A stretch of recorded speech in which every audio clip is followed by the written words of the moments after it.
What's up, Meta Nerds? This video is all about the prototype B6, also known as the Blade Wing, the forerunner to the B-Wing Starfighter. It was manufactured solely by a Mon Calamari named Quarrie on the planet Shantipole. Quarrie was a master engineer from Mon Cala that devised Project Shantipole when he realized how oppressive the Galactic Empire had become, and decided to exile himself in order to develop a blockade-busting starfighter in secret. The total cost of this project is unknown, but with a height of 7.3 meters, or 24 feet, it was about as tall as a TIE fighter, and at a width of 16.9 meters, or 55 feet, it was about half as wide as the Millennium Falcon. And at a length of 2.9 meters, or 10 feet, it was about as long as a Wookiee plus an Ewok. With a top speed of 950 kilometers per hour, or 590 miles per hour, it was faster than a TIE bomber, and just a bit slower than the Y-Wing. It came equipped with a hyperdrive, though energy was diverted from this system in order to power up the composite beam, but it was also equipped with shielding.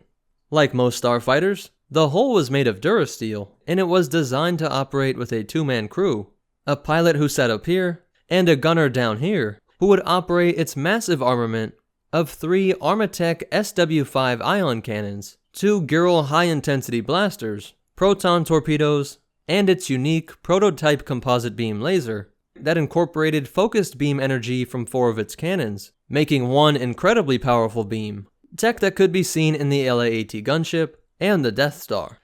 The overall design was inspired by ships produced by the insectoid Verpine shipwrights, and the Force made it so Quarrie just happened to finish up its construction right before the Phantom was struck by lightning upon entering Shantipole's atmosphere, causing it to crash land into Quarrie's workshop.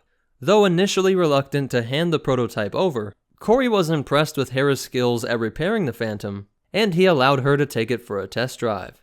Satisfied with the results, Quarrie hopped onto the Phantom, while Hera piloted the prototype with Sabine in the gunner seat, as the B6 was attached to the underside of the Phantom so that it could be transported through hyperspace.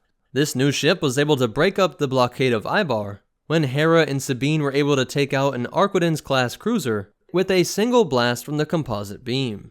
Bail Organa learned of this ship's success and sought out Quarrie to make more of these ships, putting him in contact with Slain and Corporal, who was sympathetic to the rebellion, and over the years they were able to work together to produce the B-Wing.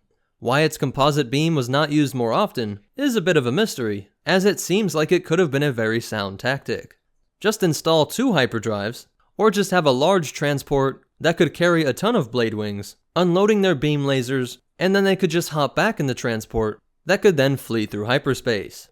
So there must have been either a cost issue, or changes in shielding of Imperial capital ships that made this tactic untenable later in the Galactic Civil War.